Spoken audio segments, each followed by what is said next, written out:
BJP బీఆర్ఎస్పై MP Chamala Kiran Kumar విమర్శలు గుప్పించారు. Paper leakage విషయంలో కేంద్ర ప్రభుత్వం ఆలస్యంగా స్పందించిందని ఆరోపించారు. తెలంగాణలో కాంగ్రెస్ ప్రభుత్వం వచ్చిన తర్వాత 67,000 ఉద్యోగాలు ఇచ్చామని, ఒక్క పేపర్ లీక్ ఘటన కూడా జరగలేదని స్పష్టం చేశారు. గత బీఆర్ఎస్ ప్రభుత్వ హయాంలో గ్రూప్ 1 10వ తరగతి పరీక్ష పేపర్స్ లీక్ అయ్యాయని విమర్శించారు. బీజేపీ నేతలు వాస్తవాలు తెలుసుకుని మాట్లాడాలని తెలిపారు. నీట్ ఎగ్జామ్ పేపర్ లీక్ సమస్య భారతదేశ వ్యాప్తంగా కూడా మే మొదటి వారంలో జరిగితే జూలై ఆఖరి అంటే జూలై 23-24 తారీఖు నాడు వాళ్ళు డెసిషన్ తీసుకున్నారు.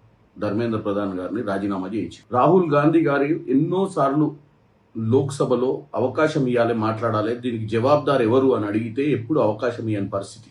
జంజీ రోడ్ల మీదకి వచ్చిన తర్వాత నరేంద్ర మోడీ గారు ప్రధానమంత్రి గారు ఈ పరిస్థితి చేయి జారిపోతుందన్న ఉద్దేశానికి వచ్చినాక ఈ నిర్ణయం తీసుకున్నారు.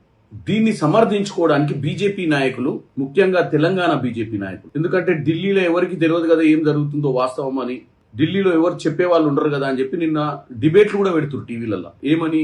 తెలంగాణలో పేపర్ లీకులు కంటిన్యూగా జరుగుతున్నాయని.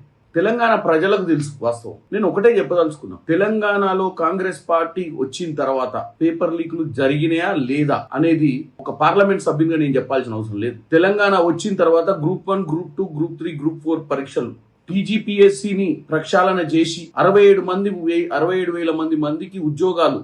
ఎందుకంటే గత ప్రభుత్వంలో వైఫల్యాలు, అంటే బీఆర్ఎస్ హయాంలో 9.5 ఏళ్లలో పేపర్ లీకులు జరిగింది వాస్తవం. తెలంగాణలో పేపర్ లీకులు జరిగినాయి కాంగ్రెస్ హయాంలో అని చెప్పడం తప్పు బీజేపీ నాయకులు, ముఖ్యంగా బీజేపీ సీనియర్ నాయకులు అందరు.